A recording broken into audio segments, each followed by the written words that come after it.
In the beginning, there is a space between two people, charged not just with potential, but with a silent, instinctual evaluation. This is where everything is won or lost, long before any grand gestures or declarations are made. It begins with a man who, consciously or not, understands a fundamental truth. The most magnetic force he can project is a quiet, unshakable certainty in his own world. This isn't about arrogance or a performance of pride. It is the genuine energy of a life in motion. He is the sun around which his own planets orbit his mission, his passions, his discipline, his friendships. When he interacts with a woman, he isn't seeking a new center of gravity. He is inviting her to visit a universe that is already thriving. This energy is magnetic because it communicates a profound sense of abundance. Abundance here isn't about wealth or romantic options, though it can include them. It is, more importantly, an abundance of self-respect. He knows his own value and does not require her to constantly affirm it. It is an abundance of purpose. His days have meaning that extends beyond the thrill of a new connection. This creates a man who is nonchalant, not because he is disinterested, but because he is secure. He can be fully present in a conversation without leaning in too far, without hanging on her every word, as if it were a verdict on his worth. His attention, when given, feels like a gift valuable because it is not endlessly available.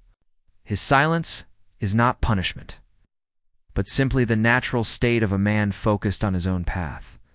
A woman drawn to this man isn't being drawn to coldness. She is being drawn to strength. On a primal level, she interprets his self-contained energy as stability, capability, and leadership. She senses that here is a man who will not be easily knocked off his axis by external drama. A man who could, if necessary, stand alone. This feels safe. But safety alone isn't the draw. It's the tension this dynamic creates. Because he is not desperate for her validation, she begins to seek his.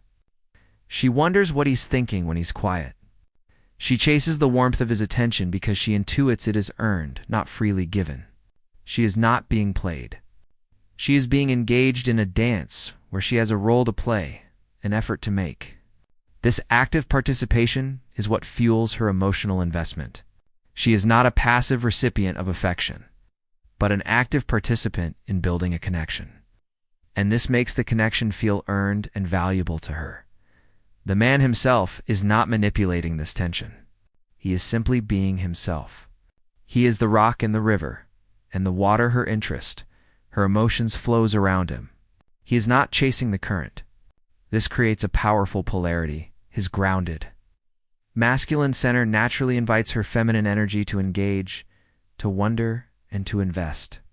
The entire dynamic is built on this subtle, unspoken foundation. He is the prize, not in a boastful way, but in the quiet understanding that a life of purpose and self-respect is inherently valuable.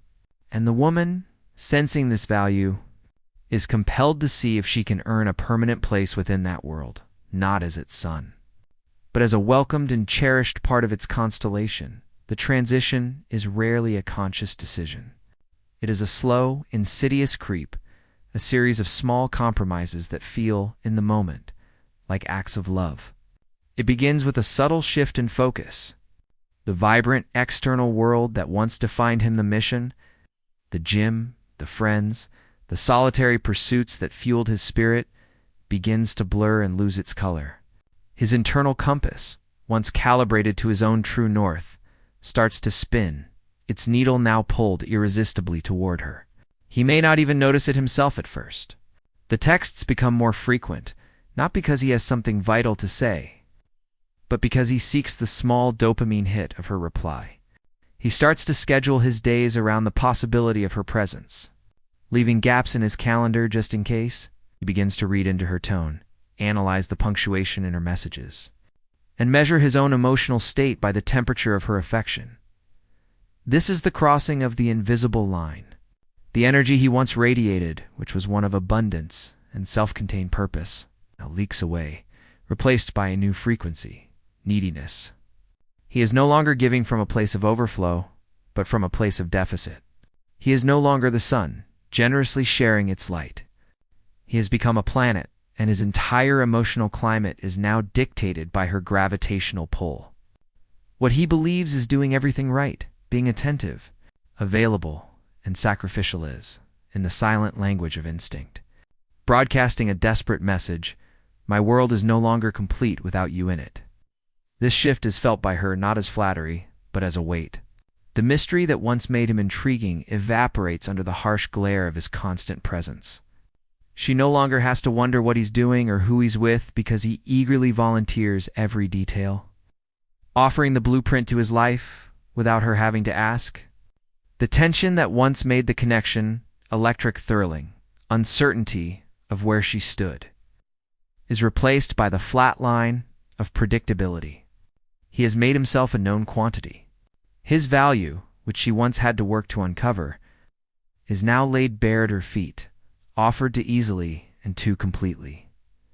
The dynamic warps. She is no longer an active participant in a dance.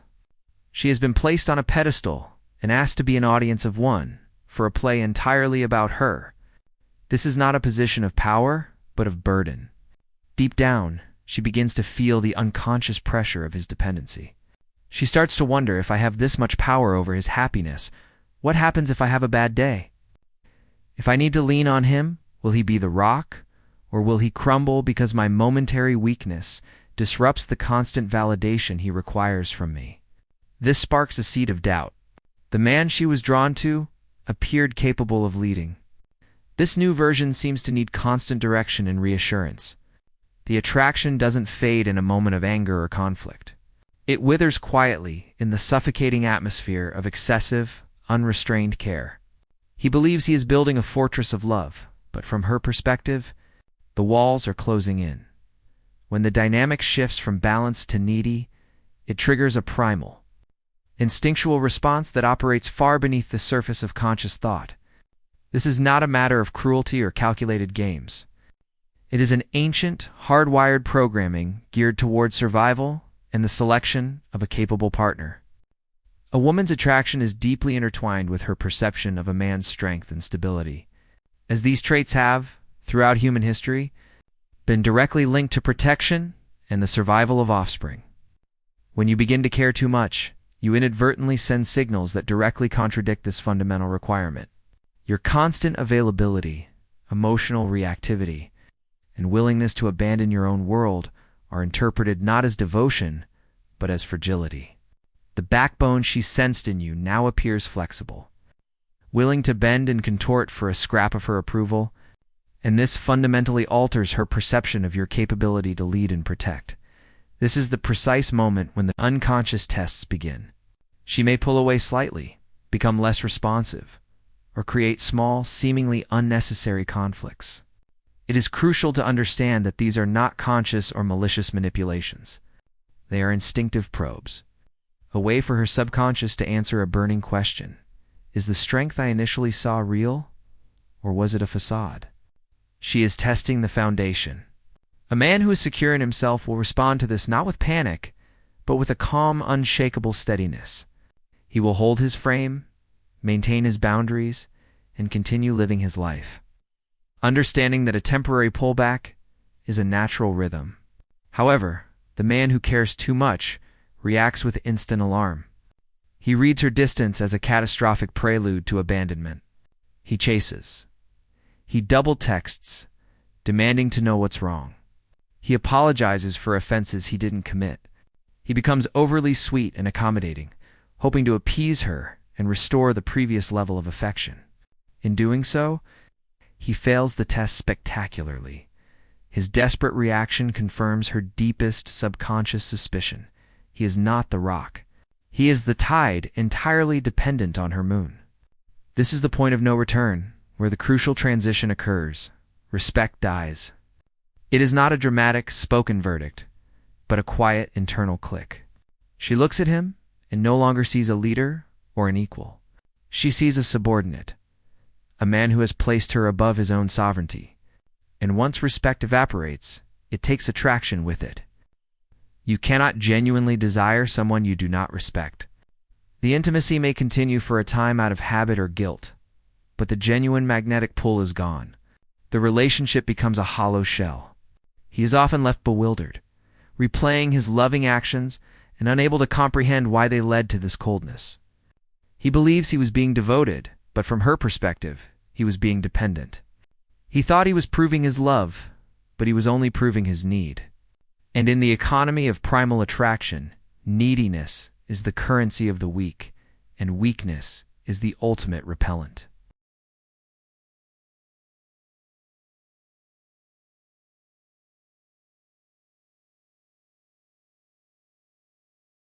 The solution to this destructive cycle is not to swing to the opposite extreme and become cold, detached, or uncaring. Such a performance is easily sensed as inauthentic and is merely another form of neediness, a need to protect oneself by building walls. The true path forward is more nuanced and more powerful. It is the mastery of balanced care. This is the art of caring from a place of disciplined choice, rather than from a place of compulsive indulgence. It is the difference between a river with strong, defined banks, which gives the water direction, power, and life, and a swamp, where water spills everywhere, becoming stagnant, directionless, and ultimately unable to sustain healthy life. The goal is not to stop caring, but to care without losing yourself in the process. To love without an ounce of worship. This balance is cultivated through the conscious practice of boundaries. A boundary is not a threat or an ultimatum. It is a non-negotiable statement of your own value and self-respect. It means that your life has a structure that exists independently of the relationship. You do not skip the gym to see her because the gym is a foundational pillar of your physical and mental well-being. You do not cancel plans with longtime friends at the last minute because her schedule freed up. Your word and your existing commitments hold weight. You do not abandon your work or creative projects to be at her constant beck and call because your mission is sacred. These are not acts of neglect toward her. They are acts of devotion to yourself. Paradoxically, this is what makes your time with her valuable. When she knows your time is limited and precious because you have a full, demanding life, the time you do give her becomes a gift, not an expectation. She feels she is being led into a world of substance, rather than becoming the entire world of a man with nothing else to offer. This leads to the essential, yet often misunderstood, role of space. Desire is not a constant flame. It is a fire that needs oxygen to breathe. By maintaining your own life and not being perpetually available, you create the necessary room for her to miss you, to wonder about you, and to invest in the connection. This is not about playing games or manipulative silence. It is the natural byproduct of a man who is genuinely engaged with his own path. When you are not constantly filling every silence with texts or every evening with your presence, you allow her imagination to engage. She wonders what you are doing that is so important. She reflects on the last interaction. She has the mental space to feel her own desire for you, rather than simply reacting to the constant pressure of yours for her. This space is where anticipation builds and attraction is reignited. A connection suffocated by constant contact has no room to grow. It can only stagnate. Underpinning all of this is the concept of frame.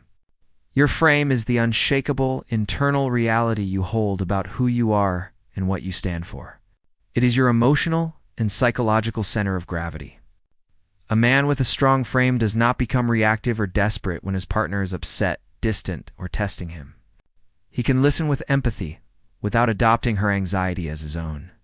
He can hold his position in a disagreement without needing to crumble just to restore harmony. He understands that his primary responsibility is to his own emotional state. When he cares from this centered place, his care feels strong and supportive. Like the trunk of a tree that can bend in the wind without breaking. It is not the fragile, brittle care that shatters at the first sign of trouble.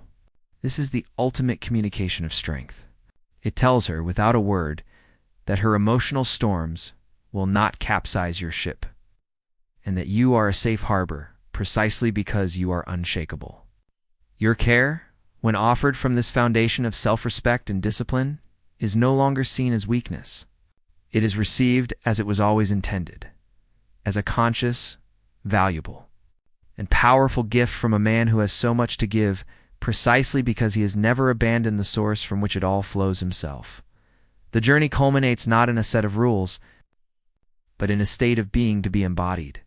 The ultimate foundation of lasting attraction and respect is the realization that a man must be a complete, sovereign individual before he can be a true partner. This is the unshakable center, the bedrock upon which every other principle rests. A man who leads from this center does not use a relationship to fill a void within himself. He enters it from a place of overflow. His identity is not constructed from his role as a partner, but is built upon the pillars of his mission, his integrity, his passions, and his self-respect. He is a king in his own right, who invites a woman to share his throne, not a wandering soul seeking a kingdom to belong to. This wholeness is the source of his true strength. And it is this strength that a woman instinctively recognizes as the highest form of safety and inspiration.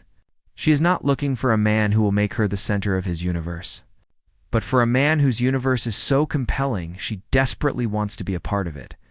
This profound self-possession gives birth to the central paradox that governs genuine desire. The less you outwardly demonstrate your desperate need for her, the more she will inwardly feel a powerful want for you. This is not a manipulative strategy of playing hard to get. It is the authentic aura of a man who is, in fact, hard to replace. When a woman senses that your sense of purpose is unwavering, your inner world is secure, and your happiness is self-generated. She arrives at a powerful and undeniable conclusion. This man does not require my presence to feel whole. He consciously chooses my presence to enhance a life that is already rich and meaningful. This understanding introduces the healthy, motivating possibility of loss, not the loss of a sycophant, but the loss of a man of genuine substance. This reality fosters deep respect and active investment. She is intrinsically motivated to bring her best self to the partnership, to nurture the connection, and to secure her place in your world, because she understands that your commitment is a valuable gift, not an endless resource. When you are anchored in this self-defined purpose, you understand that love's strength is not measured by constant, smothering presence, but by the quality of a consistent and centered energy. You do not need to be perpetually available or endlessly reassuring to prove your devotion. Instead, you show up as the same grounded, principled man whether she is showering you with affection or unconsciously testing your resolve. Your emotional stability becomes a constant in her life, a rock that does not crumble with the changing tides of her moods or the challenges of life. This consistency communicates the most profound reassurance possible, one that transcends words. My world is built on a solid foundation. With or without you, I will remain standing. This conviction liberates her from the burden of being responsible for your emotional well-being and allows her to relax into her femininity, to be supported, and to truly trust in the strength of the man beside her. Should you live by this code, and a woman still chooses to walk away, the entire meaning of that event is transformed. It is no longer a devastating indictment of your worth or a failure of your performance. Instead, it becomes a simple, albeit painful, matter of incompatibility or misaligned paths. She is not leaving a broken, needy man. She is leaving a whole, centered one. She was not rejecting love itself, but rather, she was ultimately unwilling or unable to participate in the dynamic of mutual respect and empowered individuality that you require. She was leaving the fantasy that you would ever dismantle your own soul to appease hers. And in that stark and liberating truth, there is no real loss, only the clearing of space for what is truly meant for you. The man who steadfastly refuses to abandon himself in the name of love is the man who rarely loses the woman worth keeping. For the qualities that make him unshake are the very qualities that make him irreplaceable. And if she does leave, he does not collapse. He feels the loss, honors the experience, and then turns back to his purpose, his value intact, his center held standing, ready not just for a relationship, but for a true partnership that celebrates his wholeness and demands nothing less.